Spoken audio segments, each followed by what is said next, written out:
We are halfway through our 2012 JK 2.5-inch rock crawler X-Factor lift install. We've got all the Krawler components out of the truck now, and we're about to replace them with all rock crawler components. Let's just run through what's out and what's different. This is the front control arm. Yep. This is the one that came out. We have rubber bushings in here. Yep. It's all pretty much static, not moving around. What are we putting in?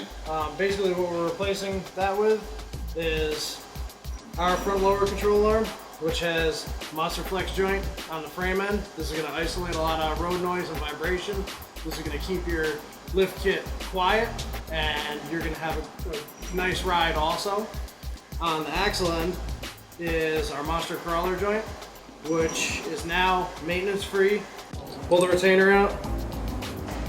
There's a spherical ball and two poly raceways that sandwich the ball. There is a small grease valley in the center. When we put this together at the shop, it gets greased. The spherical ball gets put in. Your poly raceway. Then the retainer. It gets Loctited and a set screw. This is going to keep it all together. This is an extremely tight joint with a lot of misalignment, and it's tight enough where the elements can't get in and the grease can't get out. So you should get 3 to 4 years of service out of this without having to touch it.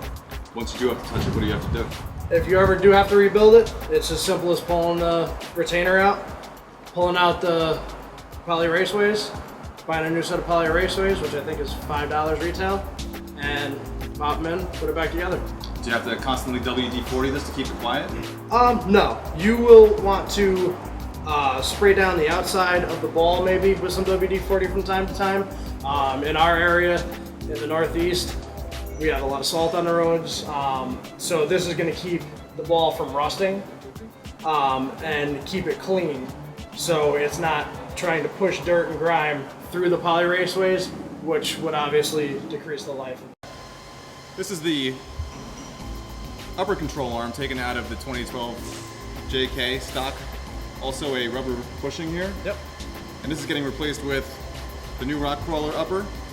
This is, as all our control arms go, solid stock steel, as opposed to a DOM or a tube. It's a lot tougher. Also, instead of the stock rubber bushing, we have our monster, or not a monster crawler joint, but our regular 7/8 crawler joints, and the upper location at the frame. This is what's going to give you a little more articulation, a little more misalignment than the factory rubber bushing will. Okay, this is the front or rear track bar that we took out. That's the front. This is the front. I don't like the way this bushing looks. No, that's kind of beat up a little bit. Yeah. This truck has 5,000 miles on it. Is that what people should expect at 5,000 miles? No, not typically. It could have happened when the hardware was changed to the 9/16 if it wasn't. Wow, if really? The bushing wasn't put in cleanly. That's terrible. Yep. That's terrible to hear. These are rubber bushings again, right? Yep, rubber bushing there. On the 2012, it's sort of a spherical spherical joint there. It's their attempt at it. The rock crawler one is double adjustable, so you have adjustment on both ends. It has our 7/8 flex joint at the frame end and our 7/8 heim joint at the axle end. This is going to allow, once again, for the road noise isolation at the the flex joint end, and also you get amazing misalignment out of the heim joint at the axle end, which helps when you're articulating and flex. Tell me about this end. What is that?